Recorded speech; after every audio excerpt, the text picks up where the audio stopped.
Hi everybody, this is Wendy, the Bounce Boots girl of Bucks County. I'm the one you see in these things throughout lower Bucks County and some of the parks all around. A question I'm asked all the time is how I even got started with Bounce Boots or how I heard of them. And there is a Howard Stern connection to my story. In the comments below, I'd like to hear how you all heard of them too and how you got started with them. So feel free to comment below for those of you who don't know who Howard Stern is, because I have a lot of international viewers. He's a very famous and controversial radio personality now on satellite radio. And for those of you who found this video and you're Howard Stern fans, I'm going to be honest, this really doesn't have a whole lot to do with him. There is a Howard Stern connection, but he never recommended these products. He probably doesn't even know what they are. So if you're not interested, just turn off the video now. So there was a guy named Joey Boots, and he was a Howard Stern Whackpacker. If you don't know what a Whackpacker is, just Google it. And sadly, he passed away a few years ago. But he was the one that whenever there was a live feed from the local news out on the street, weather, whatever incident, he was the one that would stand in the background screaming Baba Booey on live TV.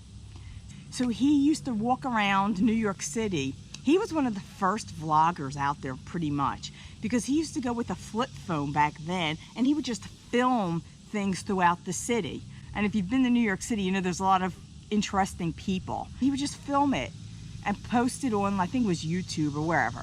So one day he was in a park, I believe it's Washington Square Park. It was Washington something park. If you live in New York, you know what I'm talking about. And there was a guy on Kangoo jumps who was conducting a class, a jump class in the park. And the guy is Mario Godiva, or Mario Green is his real name, but he goes under the name Mario Godiva. Just Google him if you are interested. And I saw that, like, wow, how cool are they? So that's how I heard of them, but I didn't get them right away. I did wait a couple years. Something just crawled up my leg, it felt like. It's probably a piece of grass. I did wait a couple of years because they were over $200 a pair, just like what they are now. And that was a lot of money for me, and I know me, and I know that I would buy them, get tired of them, and stop using them, and I didn't really want to do that. So I waited a couple years, and then it was around late November, early December. It was on a Black Friday, in fact. They were on sale. Somebody put them on sale for $175. That's the cheapest I've ever seen them. Wasn't going to be that price for very long, so I snagged a pair. But here's the funny thing.